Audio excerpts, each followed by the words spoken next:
मागील काही दिवसांपासून राज्यामध्ये पाऊस सक्रिय झालेला आहे. बऱ्याच ठिकाणी पावसाने थैमान घातलंय. बीड जिल्ह्यात देखील पावसाने दिवसभर आपली हजेरी लावलेली होती. या पावसामुळे काही ठिकाणी शेतकऱ्याचं मोठ्या प्रमाणात नुकसान झाल्याचं चित्र पाहायला मिळत आहे. जागोजागी शेतामध्ये पाणी साचलेलं असून पिकांची अवस्था अगदी बिकट झालेली आहे. याबद्दलचा आढावा घेतलाय आमच्या लोकल 18 टीमने.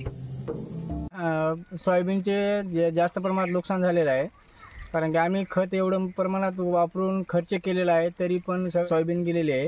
तर ह्याच्यासाठी शासनाने आमच्यासाठी काहीतरी थोडंफार मदत म्हणून काहीतरी करावं.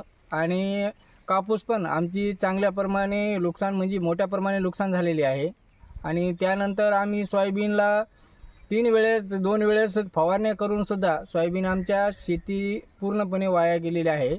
आणि नंतर आमचं जे नुकसान झालेलं आहे, नुकसान भरपाई शासनाने त्याच्यावर थोडंफार काहीतरी विचार केलं पाहिजे.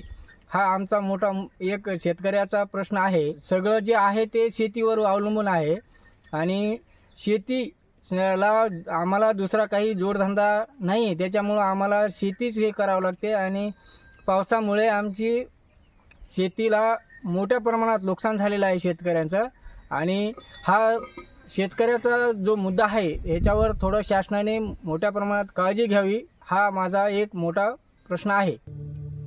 कापूस या पिकाचं मोठ्या प्रमाणात नुकसान झालेलं असून काही ठिकाणी सोयाबीन हे पीक पाण्याखाली गेलेलं आहे.